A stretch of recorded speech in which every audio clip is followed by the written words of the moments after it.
Well, greetings and welcome to the Dividing Line. A little bit easier for me to do today because I've got somebody else take care of all the, the menial labor, just the little stuff, that's, I know, Rich was just off, relaxing and sunning himself and stuff like that all last week. Actually, he didn't do any of that stuff, which is why I don't bother with vacations. Vacations are exhausting. Just stay. You've got eternity to rest. I've just never really quite gotten how that works. But hey, if Apologia didn't have a 2-week forced sabbatical rule for the full-time guys, I'm not a full-time guy, so it doesn't apply to me. But I wouldn't have gotten to preach this past Sunday. And if you haven't caught that or have interest in that, it really.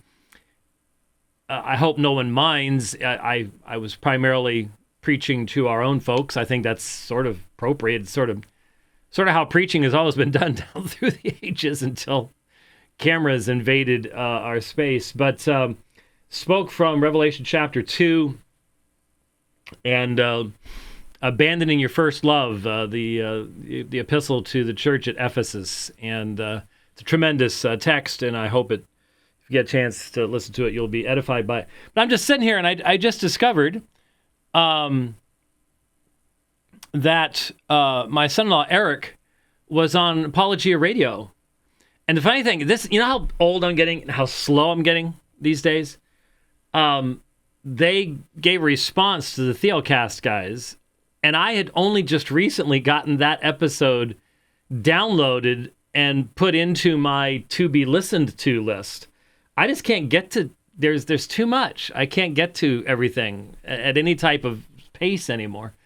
And partly because I'm not spending nearly as much time on the bike as I used to. I used to spend, 11, 12 hours a week, and now I'm doing about 8. And most of it's not outdoors. So it's not necessarily getting as much listening time in. So anyway, so now I don't have to respond to that episode. I can take that out of the list because somebody else did. Now I have to listen to their response though. But yeah, with this next trip coming up, I'll have plenty of hours on the road to catch up on everything, I would assume, since we're going all the way up to Ely, Minnesota. What? Do you remember how to do this? So yeah, let's do that. Hey, I have received phone calls regarding your pronunciation. That is Ely, Minnesota. And they're apparently rather sensitive about this.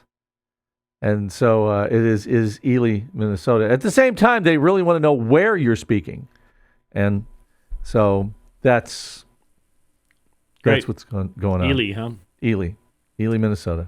Well, there's only 3 letters. And, okay, cool. So anyways, as I was saying before I was most rudely interrupted for irrelevant stuff, we're going to be doing a lot of traveling, driving all the way up to someplace in Minnesota I'm not going to mention anymore, and then back again. So what we're doing strangely is I'm going to Colorado. I'm speaking there at Redemption Hills. We have a really nice graphic on the website right on the front page. And I discovered most people don't bother looking for stuff like that because people are asking, where is it? Well, it's on the front page of the website. Anyway, and then instead of staying in Colorado, I'm leaving and heading all the way up, like I said, to someplace in Minnesota, and then back again to Colorado. So it's unusual to stay in the same place twice on the same trip, but that's how that's working out on this particular jaunt that's coming up very, very quickly. And as soon as I pick up the unit, I imagine you're going to be heading over, and there's going to be all sorts of stuff to do. Rolling up the sleeves, and I got to get that AC running, and I'm trying to figure out how much of the background do you think is already peeled down to the floor. I really wonder. That's going to be one of my projects, is getting that wall completely cleaned and using some new stuff to try to get get that stuff up. And I'm just afraid that you're going to have to hang a sheet. well, no, the reality is if the stuff that I've bought doesn't keep it up there, then the next thing to do is you can buy the very same kind of background as a photo shoot background, and we'll just have to. It'll be a flat, so it won't go with the curvature, and we'll have to put it up that way. That's the only way to do it. That's kind of what I've wanted to do, is have something that we can, kind of through a little tension put back there, and it's straight, flat, and true. That's the next shot. If this works, that's the easy way. If it doesn't work, then that's the only other option that we've got. Really, is to go that, because I don't really think right now the cameras really see any of the curvature at all. So it probably wouldn't, people wouldn't notice, but it would be an extra thing that we'd have to be careful of while we're traveling. The cameras strangely actually have a bit of a curvature in them because they're round. Right. So there are times when you look at that straight line behind you and it's got a little bit of a bow to it. Right. Yeah, some of the photo programs, I'm not high enough on that stuff to do much with it, but they will fix that kind of stuff and take the lens distortion out and all that kind of stuff, which is great. Anyway, so once I pick up the unit, we're going to have some work to do, and then it's off on the road, and lots and lots of stuff to do on this trip. It's going to be exciting. It's not going to be cold, but it'll be warm. And, well, I don't know. Who knows what it'll be once I get up to Colorado. It's been fairly cool. I was looking up there. It's only been the 70s in the highs and 50s at night. But it's supposed to start warming up. It's supposed to warm up here, too, to a little bit under average. It's just been... There's been no summer so far in Phoenix. And I'm not complaining about that at all. I'm just waiting for the global warming crowd to declare victory. Yeah. For what? For having done... It's the windmills that did it. All the eagles were killing, all the whales were killing, everything else. It's been worth it because... global warming is over.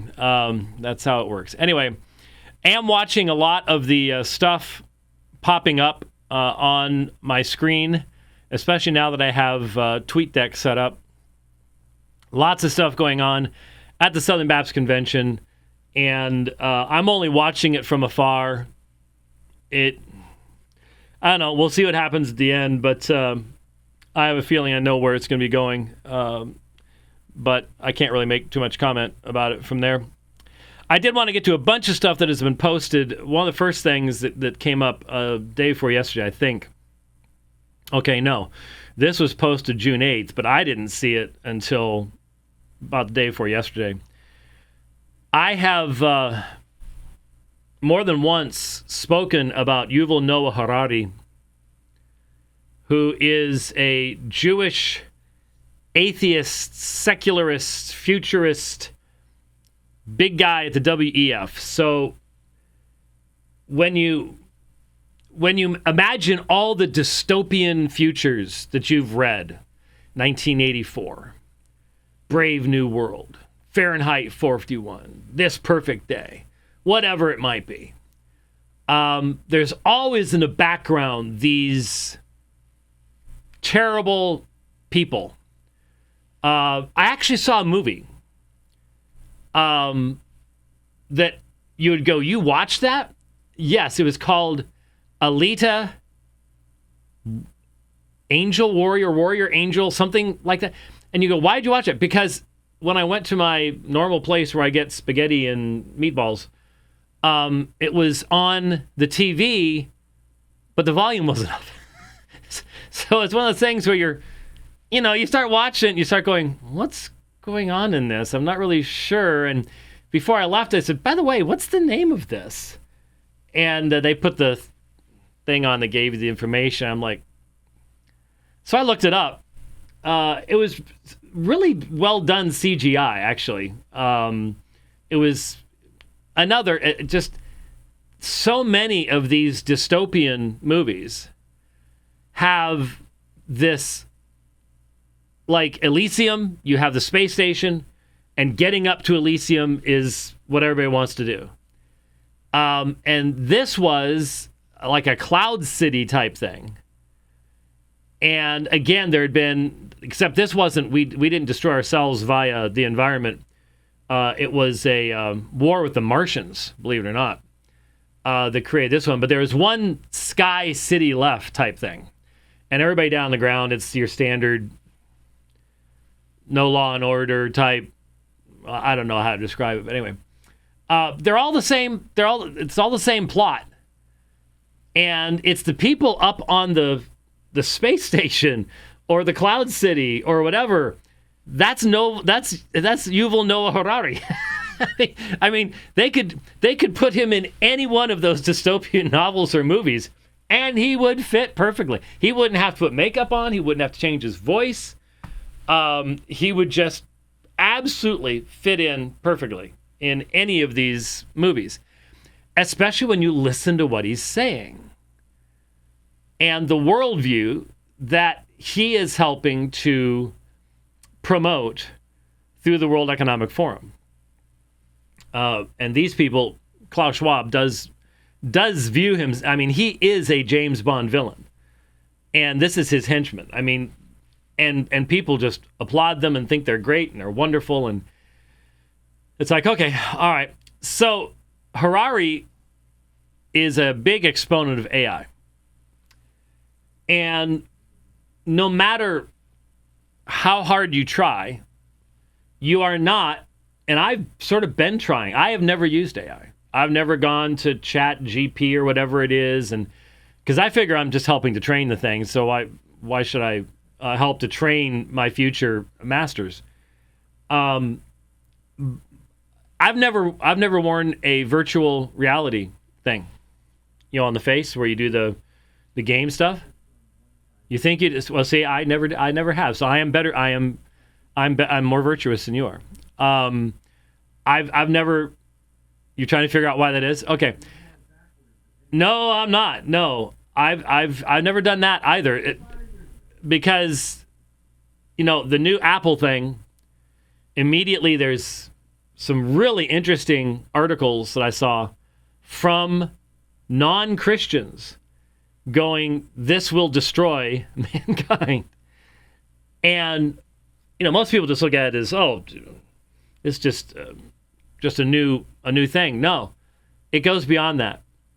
It is, and hey, you should recognize this because O'Fallon's been talking about this for years now. But the combining of the cyber, the digital, and the analog, and blurring the distinction between the two. And when you have people who have been raised within the secular system, they're made in the image of God. The secular system cannot give them reason for living, so they're miserable. And that's why they glom onto all this insane stuff like transgenderism and everything else. They're looking for something to give their life to. And you give them something like this where they can escape into a analog digital combination realm. Because one of the things that, and I'm going to get back to Harari here in a second, but one of the things this Apple thing, they were showing you using this to be in digital meetings online and having conversations with people and stuff. And I'm sitting there going, I'm watching it, and everybody that they're showing isn't wearing one of these things. So how can you be the only one wearing one of these things? And then it points out that what it does is it creates a digital picture of your face. And so what it's actually projecting isn't you. It's your avatar. It's avatar. And that's how and so even the conversations that you're having with people aren't actually with them. They're with a digital representation of them. And that's how everybody in the, Zoom meeting or whatever all have regular faces. They don't have these goggles on their face because it's not really their faces. You're not really actually talking to them. And so all this AI that is coming at us at warp speed, once again, I've said this before, Maybe there are lots of Christians who have written on this and stuff like that, and I just haven't seen it.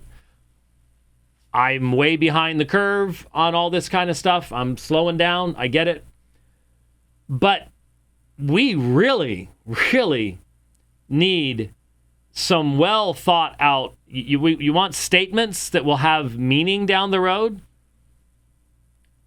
A Christian theology of a natural body and a natural mind, living a natural world. That's important. That's going to become really important.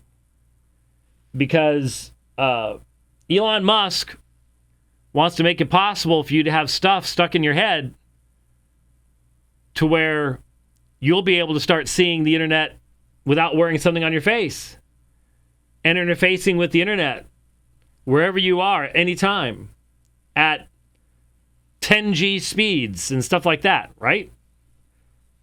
And that's exactly where they're going. And there's a reason not to do this from the Christian perspective. It's a fundamental alteration. It's one thing to use a tool. It's another thing to implant a tool in your body.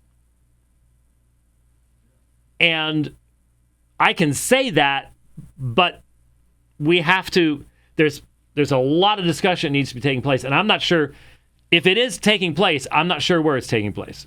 I'd like to get involved with it if it is. But back to, so AI is heading your direction. AI is heading my direction as a professor. And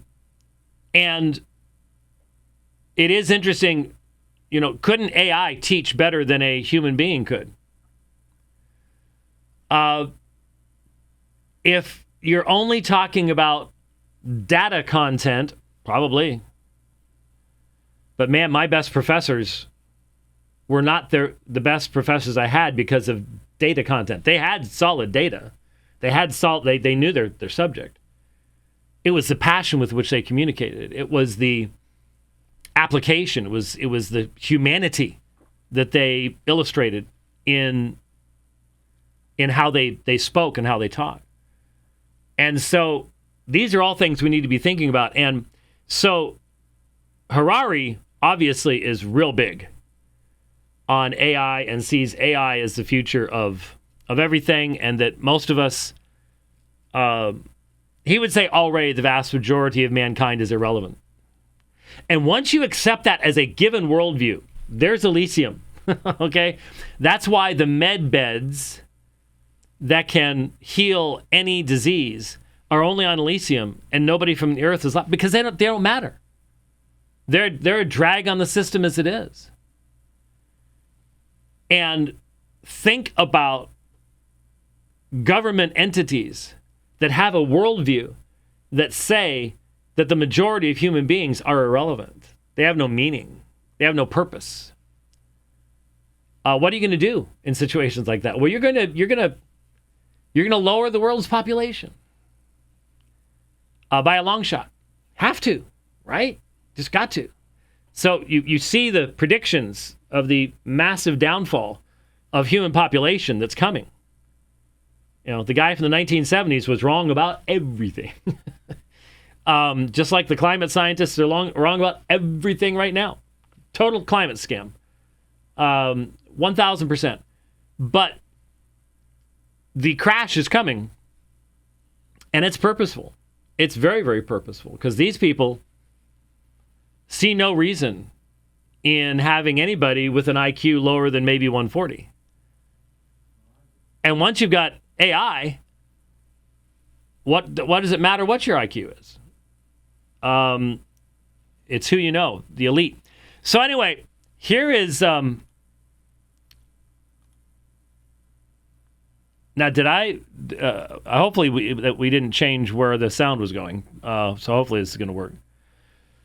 But here is the quote that came out of I think it was somewhere South America. Harari is being interviewed. Listen to what he says. It's only 40 seconds long. and then we'll interact with it. AI can create new ideas, can even write a new Bible. Throughout history, religions dreamt about having a book written by a superhuman intelligence, by a non-human entity. Every religion claims our book, all the other books of the other religions, humans wrote them. But our book, no. It came from some superhuman intelligence. In a few years, there might be religions that are actually correct. That just think about a religion whose holy book is written by an AI. That could be a reality in a few years. Their holy book is written by an AI, and that would make it correct, according to him, because right now, none of them are, because he's an atheist, of course. Now, there's a lot of frightening stuff in Harari's thought. And the fact that he has such influence at the World Economic Forum is enough to make most of us go, wow, that's really, really bad. And let's try to do something about that. Exactly what we're going to do about it, I don't know. But I want to, leaving that aside for just a moment, I want us to think about what is the current probability of a worldwide religious movement focused on AI. Just think about it for a second. What would be necessary? Well, you'd have to prepare the environment. And so people would have to be taught that they are cosmic accidents, that they have no transcendent meaning, that there is no ultimate purpose in life, and therefore they would have to be looking to the natural realm to fill in the big gaps. And so they would have to be taught to honor and believe and, in a sense, venerate science. And if science begins to speak with encyclopedic knowledge and offer, for example, great medical advancements, because AI could very well result in medical advancements. It could also result in the exact opposite. But it could. And so everything I've been describing is what's been going on. So I think there is a high probability that you could see exactly this kind of a scientism-based AI oracle exaltation of artificial intelligence technology. Now, as we all know, AI is still a computer. And while the programs that they're developing and the processor speeds they're developing make it look like these things are sentient themselves, the fact is they are programmed. They're given parameters. And what we know is right now you can ask AI things and it just gets it completely wrong. Partly because of the data that's fed into it, garbage in, garbage out. Partly because of the obvious bias of the designers themselves. Google, Facebook, whoever, they aren't even close to unbiased. And so there are prejudices built into the mechanism. But even laying that aside, I could easily see people who are disgusted with their lives, disgusted with the emptiness that secularism forces upon us, they're living in God's world, but they're living in rebellion against that, and therefore there's fundamental disharmony in their lives. Finding a voice that speaks with constant wisdom. I could see something coming out of that very, very easily. Very, very easily. And most of us have not given much thought. How would you go about evangelizing a devotee of the religion of AI? Might want to be thinking about that. Well, it's not here yet. It's happening awful fast. It's happening awful fast. And we're always on the back end of the curve. Trying to respond to something that is now way ahead of us. I think it's something we might be thinking about even now. How to do that. Okay, the next thing I've got here. A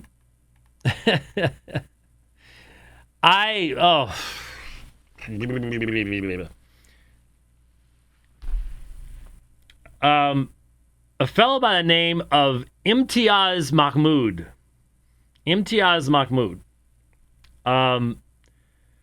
Posted a tweet. I don't know how it ended up going across my thing, and I was like, wow, we really, really, really need to talk about this. I'm not going to be putting it on the screen. That's why I'm facing this direction. Again, this is the kind of stuff that is out there. This is the kind of stuff that is being repeated over and over again. It's the kind of thing that it's a little bit like the letter that ended up on the West Wing, about the Holiness Code and mocking God's law and stuff like that. These things take on a life of their own sometimes. I don't think this one will, but elements of it you'll find all over the place. This guy's an atheist, quote unquote free thinker. And here's what he says. He says, we know that Jesus Christ was a fictional character created by the Council of Nicea in the year 325 AD and modeled after Julius Caesar to pacify the poor in the Roman Empire. We know this to be true from independent historians born in the same time period, hold no records, nor is there physical evidence of Jesus Christ and the 12 disciples ever existing in real life. Joseph Atwill, who is the author of a book entitled Caesar's Messiah, The Roman Conspiracy to Avenge Jesus, asserts that Christianity did not begin as a religion, but was actually a sophisticated government propaganda exercise used to pacify the subjects of the Roman Empire.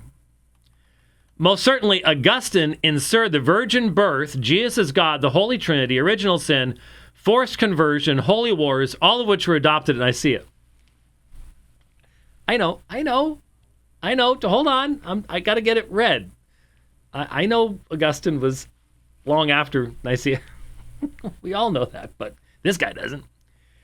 And there were many aspiring prophets wandering Judea during the occupation. If Jesus lived and was killed for overturning the money exchange of the temple, he would likely not have garnered any significant notice on the part of the contemporary Romans. If Rome hadn't commandeered and utilized the whole theme, the man would have likely have faded from history. To believe that Pontius Pilate was bothered to interrogate Jesus for claiming to be the king of the Jews is equivalent to believing the governor Abbott would bother into interrogating some psychotic homeless man spewing the end is near, pure fantasy. But this scene is described in the Gospels because it was written by the Romans, and the Romans smell so sweet in the Gospels. It also supports Pax Romana, give unto Caesar what is Caesar's, or pay your taxes. So there is AS, stupidity, artificial stupidity. But it gets repeated so many times that it'll end up in your kid's freshman classroom, either high school or beyond. And so let's take it apart and just think about the various errors. Jesus Christ was a fictional character created by the Council of Nicea in the year 325 and modeled after Julius Caesar to pacify the poor of the Roman Empire.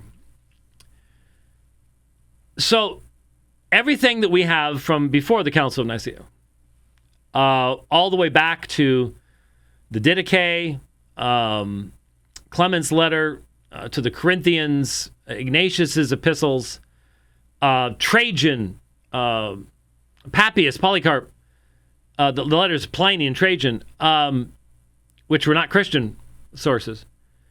All of that material from the 1st and 2nd centuries.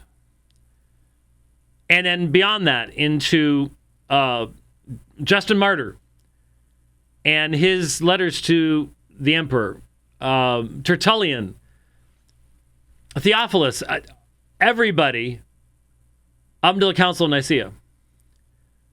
Pure fiction. From 303 to 313, we have all sorts of Roman documents documenting this from before the Council of Nicea about the persecution against the Christian church. Why would they be persecuting the Christian church if Jesus didn't get made up until the Council of Nicea in 325?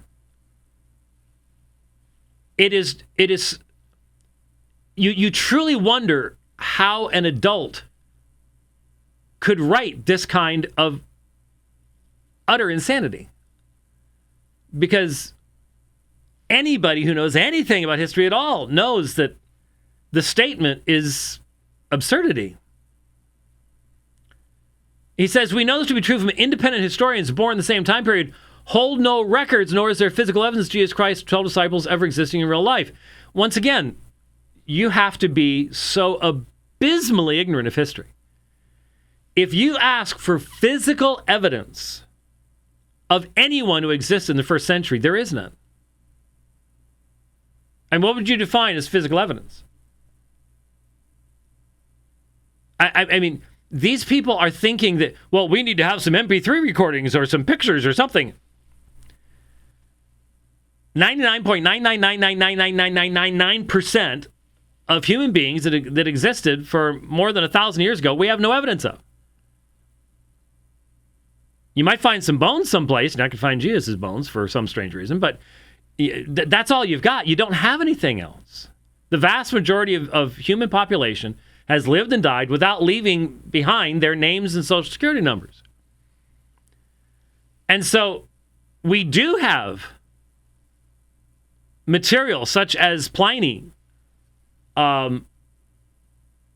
making reference to this Christian movement at a very early period of time.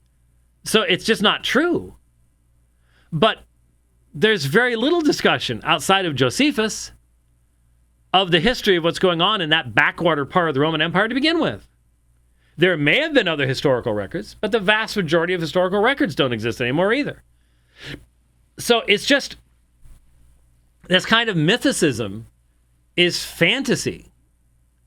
And it only is able to exist because of the ignorance of the internet populace that has never been forced to do serious historical study of anything on any context. And then, Joseph Atwill, right. It was a sophisticated government propaganda exercise used to pacify the subjects of the Roman Empire. The best subjects of the Roman Empire were Christians. Even the Romans recognized these were people who, even though they thought they were very strange and weird, they took care of their families, and they adopted children, and they cared for the poor, and pacified the subjects of the Roman Empire. That's why they were persecuting them. And empire-wide from 303 to 313. That's why there were periods of persecution before that were extremely widespread and prevalent, and the Roman Empire was persecuting people for following what the Roman Empire had made up. The persecution had ended 12 years before the Council of Nicea. None of this makes a lick of sense. It just makes you sit there and go, why would anybody ever write this? Then again, look at what's going on in the United States right now. Then you have most certainly, you just have to be confident, Augustine inserted the virgin birth, Jesus is God, the Holy Trinity, original sin, forced conversion, and holy wars, all of which were adopted in Nicaea. I'm sorry. It's so hard when you have this kind of comical fiction. Then again, how many copies of the DaVinci Code? You want to get a little bit more of Luther in there? Okay, all right. And what? And the lava lamp. Okay, all right. I just saw the camera panning out a little bit, and it's fine with me. You can see the back of my monitor and stuff like that. I'll start putting messages on the back of the monitor and see if anybody sees that. Anyway, everything mentioned here, you can trace to the New Testament period, obviously, the Trinity, Jesus is God. This is DaVinci Code level fiction that is astonishingly bad and so easy to refute. I was going to pull it up, and I forgot to do it. But I don't know if any of you remember years and years and years ago when the DaVinci Code was extremely popular. I mean, when I was flying back then, every airport gate I went to, somebody was sitting there reading the DaVinci Code. And so I started doing presentations on it, and one of them was from the P72, the papyrus that Rich and I saw in Denver, Colorado in 1993. My goodness, that was 30 years ago this summer. That was 30 years ago this summer. What? It might have been June. Yeah, it could be exactly 30 years ago. It's probably right around spot on 30 years ago. We were sitting at a Winchell's Donut place in Denver, Colorado. And I was doing something I almost never do. I was reading the newspaper. I think maybe it had been left on the table or something, because I'm not. What? Yeah, I don't think so. And I had seen something about the papal visit, and I'm reading it, and I'm like, we're going to the papal treasures exhibit. And he's like, what? I said, we're going to the papal treasures exhibit. Look. And I handed the paper to him, and it said that they had a page from P72 on display there in Denver. And I knew what that was. P72 is the earliest handwritten manuscript we have of 1st, 2nd Peter, and Jude. And so, you've never... I don't know if you ever heard, I tell this story all the time. And, I mean, I have now for 30 years. But it's true. It was one of the first things on display as soon as you walked in. And I just started slobbering on the glass. I mean, I'm going, oh, look at all the nomina sacra, and I'm doing all this stuff. And I'm wishing I had my Nicea and Greek New Testament with me. And, people would come up and they'd look at it, and then there's a description up on the wall. But then they see me sitting there talking about this, talking about that, and I'm ignoring everybody else. And they look over at Rich and they go, can he read that? And you'd go, yeah.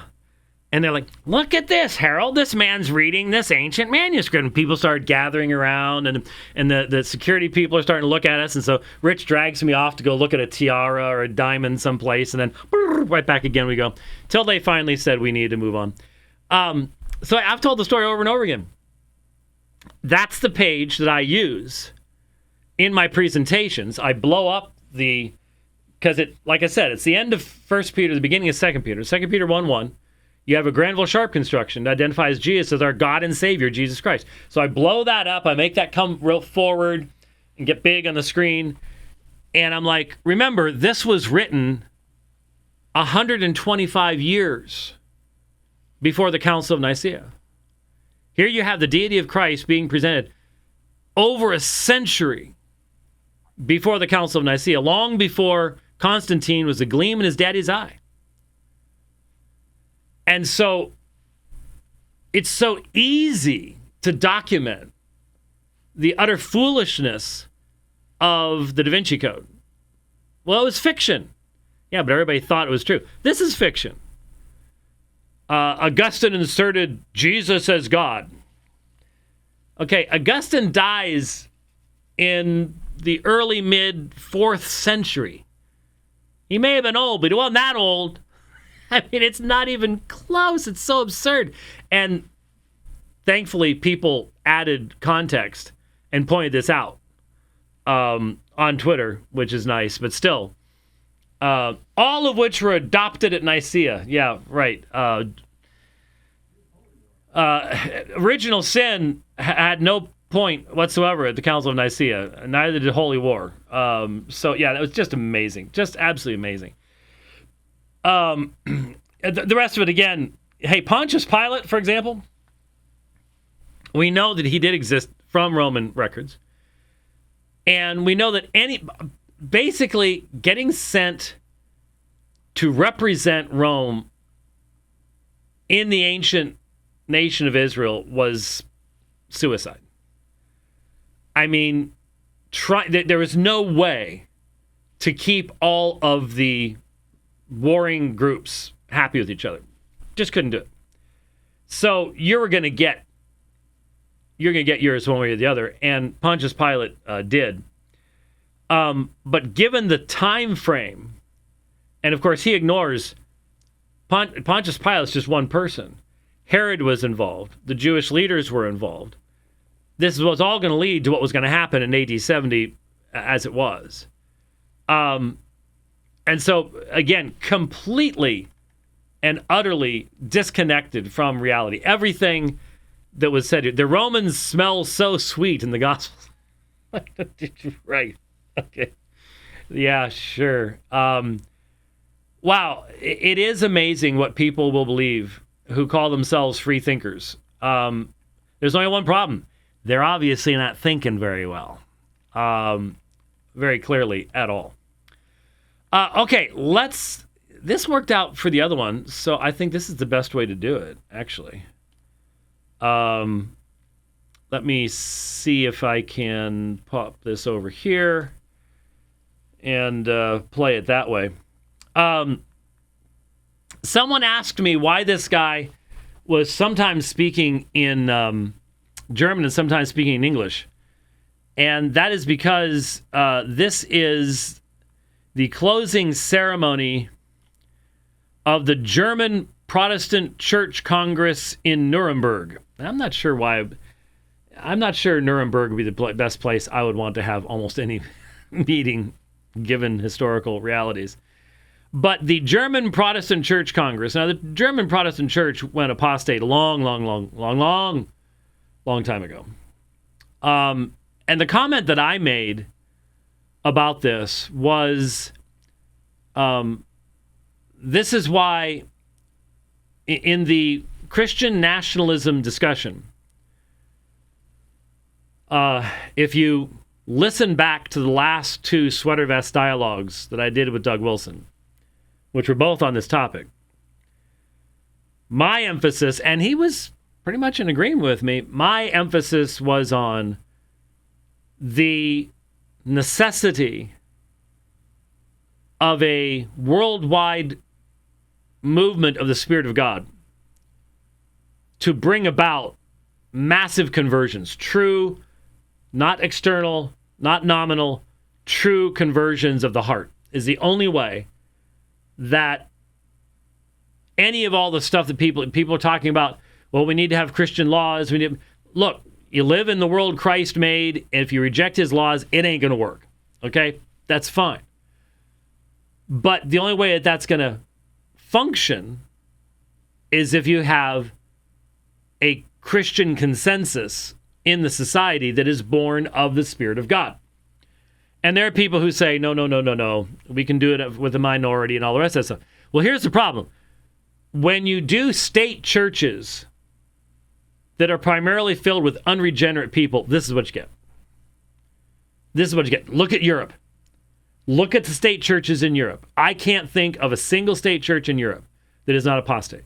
I can't think of a single one. When I was over there, when I was in a number of these countries, what did I hear from the faithful that were there? The state church is not our friend. The state church is our enemy. The state church is the enemy of the gospel in this country. That's what I heard over and over and over and over and over again. Doesn't seem like we actually learn anything. So here's some dude, I don't know who it is. This was actually, looks like the 7th through the 11th of June. So yeah, it was just this last week. Now,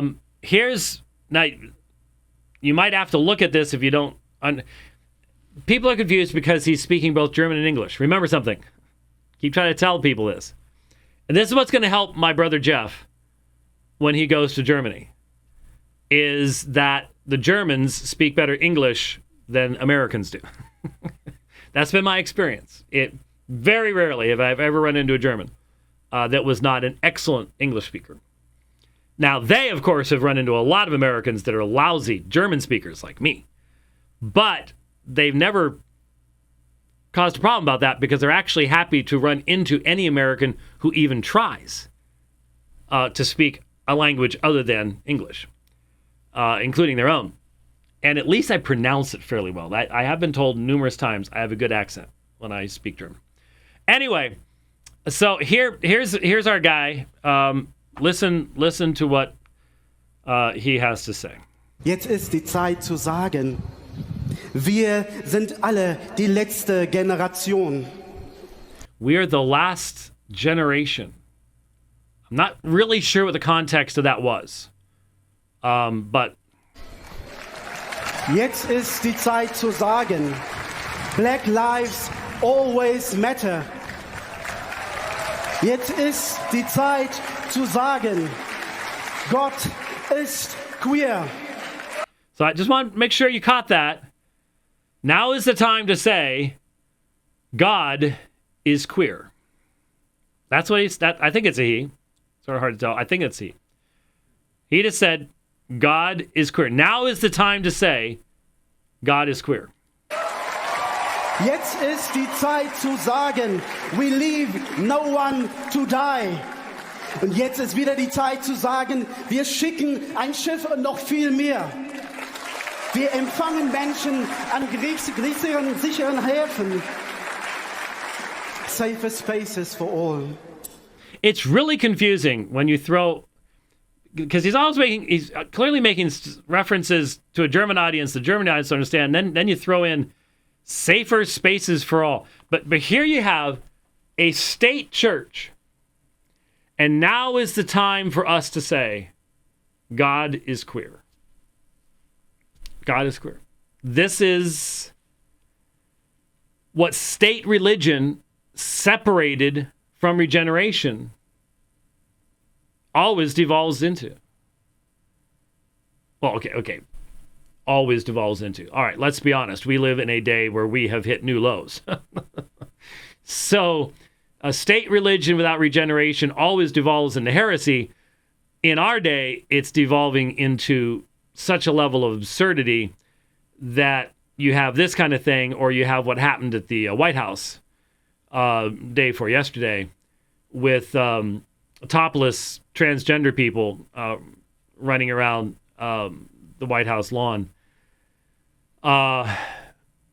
Just depraved on a level that, well, any pride parade would show you the same stuff these days, I suppose.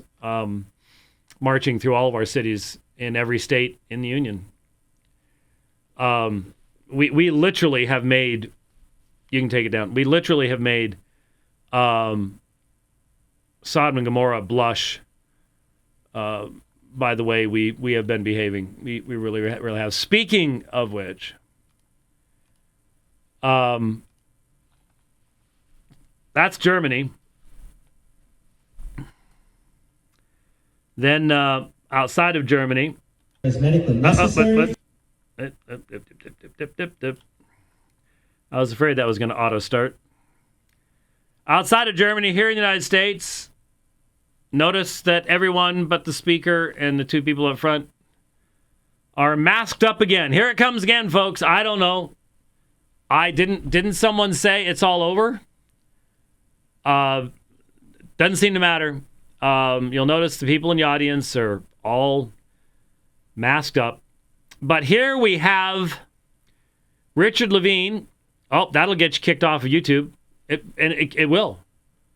Candace Owens, everybody's been being kicked off YouTube. If you do not join in the transgender insanity, you will be kicked off of YouTube. That's all there is to it. They're putting their foot down and saying that's it. You have to ignore science. You have to reject science. You have to accept this delusion. You need to be delusional like we're delusional. There can only be one voice, and it's a voice of delusion, and we are YouTube. Yay. That's what we've got here. So here is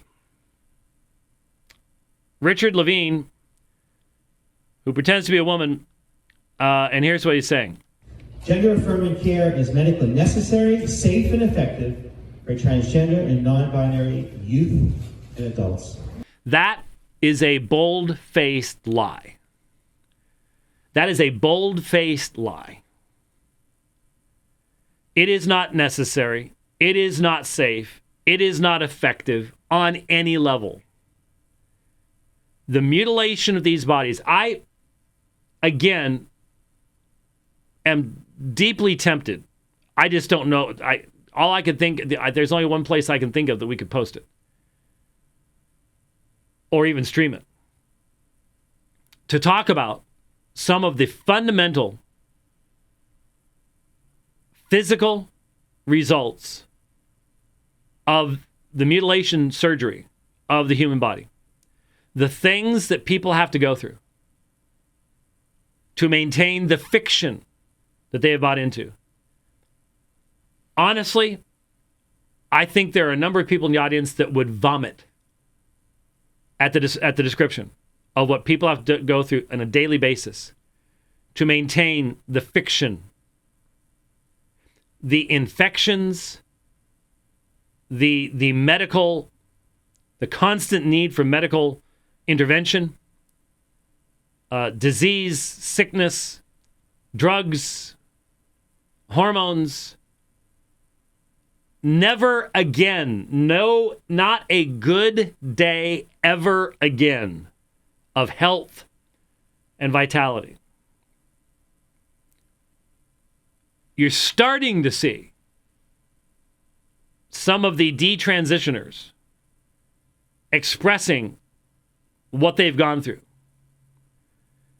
The medical community, which made hundreds of billions of dollars off of COVID and is making all sorts of money in this field as well, doesn't want you to know. They are your enemies. They truly are.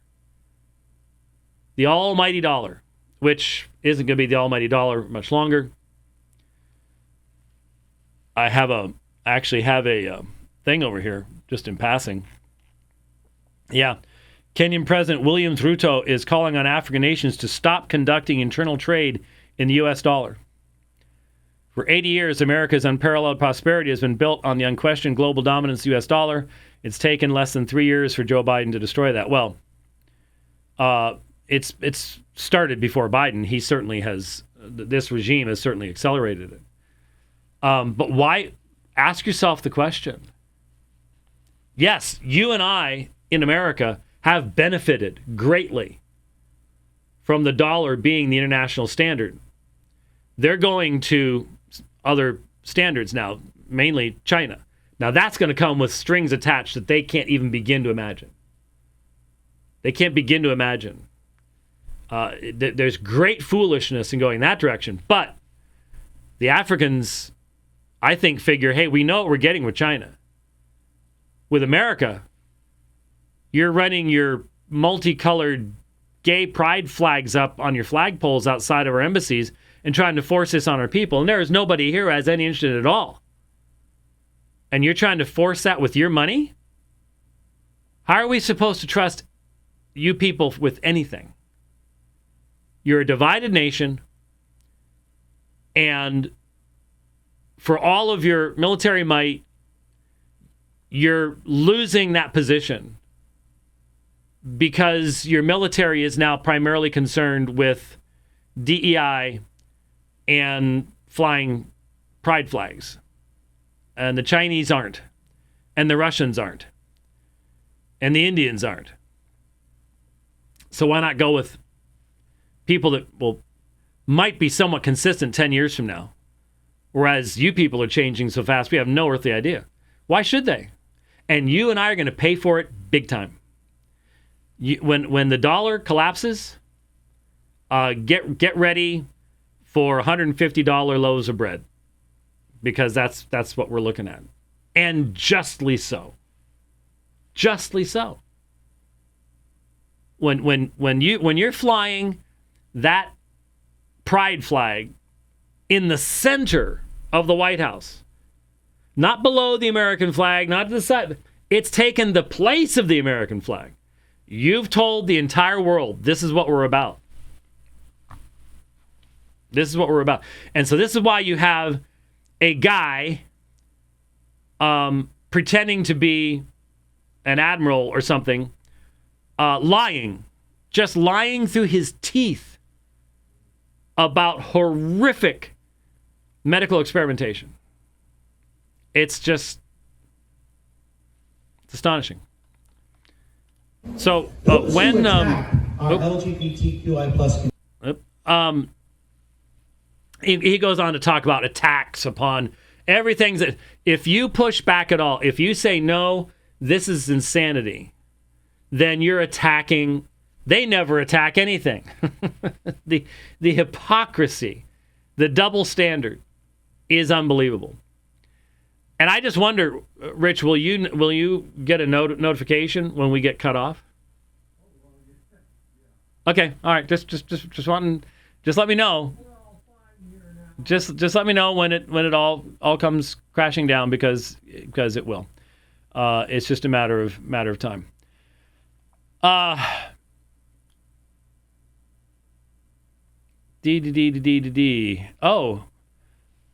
the average. Oh, that was in 2020. Okay. I had somehow bookmarked something about the average high temperature, and I thought it might have been relevant to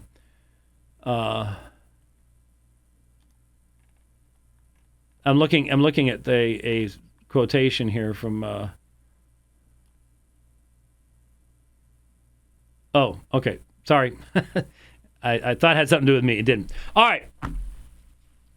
Let's oh my goodness. Have we gone an hour? Oh. I wasn't even looking at the clock. Sorry about that. Well, it would be good to do this on Thursday. On Thursday, what I would like to do is what was it? Somebody was looking for a possible debate partner, someone to debate next year, and I was looking for stuff for them online, and I just started to discover just how many videos there are out there of people taking snippets from this program and taking pot shots at it. And especially, of course, I mean, if we shut this program down, if I got into a traffic accident or something, and this program was shut down, Soteriology 101 would shut down within 2 weeks. Because they have nothing to do. Go back and start over? I don't know. The man, it's just astonishing. It really, really is. Talk about living rent-free in someone's head. And I just didn't, I mean, I knew that there was a lot of stuff, but a whole lot more than I thought there was. Anyway, I ran across this, he calls 20-minute long videos shorts. Most people consider 5 minutes to be a short, but anyway. And it was Calvinists stumped by Colossians 2:12. Now what caused me to go, is, I did an entire sermon on Colossians 2:12 a couple months ago, but Colossians 2:12 isn't, for most of us anyways, is not a soteriological text in the sense of the Ordo Salutis. Colossians 2:12 is key in the paedobaptism arguments. Because having been buried with him in baptism, which you were also raised up with him through faith in the working of God who raised him from the dead. So, actually go back to 2:11. In whom you were also circumcised with a circumcision made without hands, in the removal of the body of the flesh, in the circumcision of Christ, having been buried with him in baptism, in which you were also raised up with him through faith in the working of God who raised him from the dead. So, the issue is, Calvin makes the connection between circumcision and baptism here. Now, I think Calvin was wrong in his understanding of what the application was. And that, in fact, it's regeneration that's in view. That's the removal of the body of the flesh. That's the circumcision of Christ. That's the work that Christ does. It's that sovereign work of God in regeneration. But then baptism pictures this divine work. But somehow, and I don't even know if Flowers is aware of all that stuff. I've never heard him addressing Paedobaptist arguments or anything like that at all. But his whole thing is that you were raised up with him through faith in the working of God, and that therefore your faith precedes being raised up with him with Christ.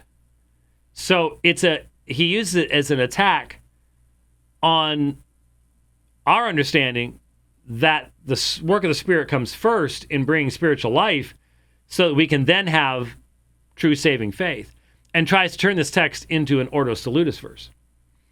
And so he says, Calvinists have no answer to this. Well, we'll find out next time whether Calvinists have an answer to that. And I've already sort of given you the answer if you've been listening to even what I just said just now, in that in which you were raised up with him is in reference to baptism.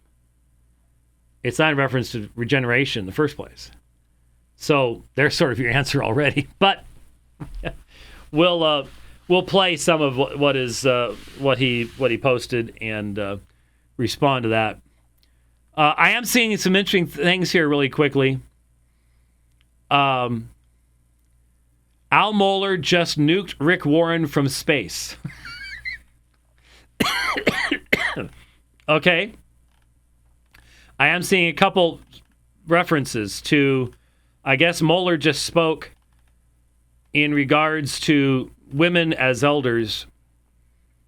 And evidently, let me go ahead and make this comment since it's happening right now. Okay? So don't start the music quite yet. I made a comment about Rick Warren a couple days ago. I don't remember when did Purpose-Driven Life come out? Wasn't that in the 90s? I think it was in the 90s. And I don't know that we have much archive material from that period of time. But we did make reference to the fact that the Purpose-Driven Life, while it had standard, normal, good things to say, quoted the Bible enough times, it was fluff. It wasn't, it did not have any, where's the beef? You're most of you too, don't remember that one either. It was a great Wendy's commercial. Look it up. Look up Where's the Beef, and you'll know what that was about. There was no substance. It was fluff. Warren has never been an exegete. And the stuff that I've been seeing from him, I mean, there was literally, I didn't bookmark it. I'm starting to use the bookmark thing in Twitter now that I have TweetDeck set up so I can find stuff again. I should have bookmarked it. Where he's going, I think he had somebody count the number of words in the Baptist Faith and Message, and said we only disagree on one. We disagree on 99. We agree on 99.999%. We're only disagreeing on one word, man or men. And I'm like, who could possibly be swayed by that kind of argumentation? That's like having a Mormon trying to apply for position at a Southern Baptist seminary and going, we agree on 99.999. It's just, we disagree on one word, Trinity. I mean, who buys this kind of stuff? The more I listen to, Barber has been reelected as president of the Southern Baptist Convention. That tells you everything you need to know right there, basically. Huh? Yeah. Well, okay. That's Rich will be doing a new feature of the Dividing Line called Rich's Insights, all by himself, very soon, explaining his perspectives on the Southern Baptist Convention. Come out, be separate. And there it was, and there it's done. So that's his view. But anyway, it's amazing to me what Warren is allowed to get away with. And they do have women pastors. They have for a long time. And this is it's a dividing line. Historically, when you look at what they've literally been trying to find is some denomination that has women pastors that isn't going liberal. Well, the Assemblies of God does, and the Salvation Army does, and they haven't gone liberal. And it's like, okay, can we talk about the United Methodists? Can we talk about LCMS? Not Missouri Synod. ELCA, sorry, Missouri Synod, guys. ELCA, PCUSA, the Anglican Church as a whole, which is why people are breaking off from it, have to be breaking off from it. There's been a huge division just last month, where a majority of the Anglican community told the Archbishop of Canterbury to stick it in his ear, basically, and they needed to. They had to. They were going to start doing same-sex marriage blessings, and the Anglicans in Africa aren't going there. God bless them. And the Anglicans in Sydney aren't going there, but the Anglicans in Brisbane and Perth will. So there you've got the divisions in Australia itself. But anyway, historically, this is how it happens. This is where it goes. And when Saddleback was put out, I wondered at the time, is this not purposefully to bring this up and get the desired result? And the Scottish realist in me says we're seeing what's going to happen in the convention right now. We saw it last year and we saw it the year before that. And I would be interested in knowing what the vote was. But anyhow, it's sad. It's sad to observe. All right, with that, we, Lord willing, will be back on Thursday here on The Dividing Line. Thanks for watching. We'll see you next time. God bless.